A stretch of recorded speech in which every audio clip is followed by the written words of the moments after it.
Friends வணக்கம். இன்றைக்கி நம்மளோட சேனலில் மீப்பெரு பொது காரணி, அதாவது மீபேக்கா சொல்லுவோம் இல்லையா, சிலபஸ்லேருந்து நான் அண்டர்லைன் பண்ணியிருக்கேன். இது நம்மளோட சிலபஸை.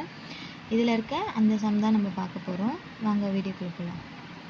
Find the SGF 63 and 42. நான் 63க்கும் 42க்கும் நம்ம மீபேக்கா கண்டுபிடிக்கணும்.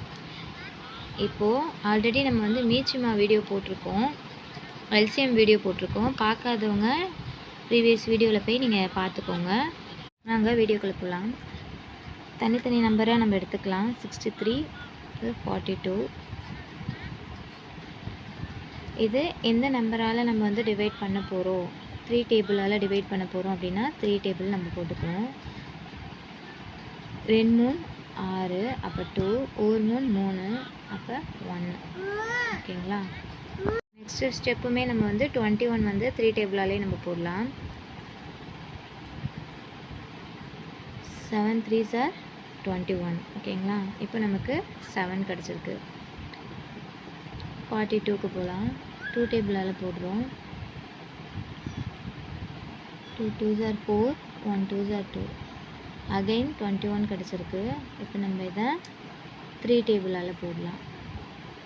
அதே 7 வந்துடும் நமக்கு. இப்போது மீபேக்காவை பொறுத்த வரைக்கும் நம்ம காமனாக இருக்க நம்பர் தான் நம்ம எடுக்க போகிறோம். அப்போது இதில் என்னென்ன நம்பர் இருக்கோ அதை மல்டிப்ளை பண்ணி நம்ம போட்டுக்கலாம். நெக்ஸ்ட்டு இதில் என்ன நம்பர் வந்ததோ அதை மல்டிப்ளை பண்ணி போட்டுக்கலாம். இது ரெண்டுத்துக்குமே நமக்கு காமனாக இருக்க நம்பர் என்ன? இதில் 3 காமனாக இருக்குது இல்லைங்களா? நெக்ஸ்ட்டு 7 காமனாக இருக்குது. அப்போது இதோட ஆன்சர் எப்படி போடணும் அப்படின்னா, இதோட மீபேக்கா 3 × 7, 3 × 7 21. இதுதான் அதோட ஆன்சர். இதே மாதிரி உங்களுக்கு எக்ஸாம்பிள் சம் ஒன்று கொடுத்துருக்கேன். நீங்கள் இதை வீட்டில் ட்ரை பண்ணி பாருங்கள். உங்களுக்கு கண்டிப்பாக ஆன்சர் கிடைக்கும். அந்த ஆன்சரை கமெண்ட்டில் போடுங்க. நான் நெக்ஸ்ட் வீடியோவில் இதோட ஆன்சர் நான் பின் பண்ணுறேன். ஓகே ஃப்ரெண்ட்ஸ், நெக்ஸ்ட்டு யூஸ்ஃபுல்லான வீடியோவில் பார்க்கலாம். பாய்.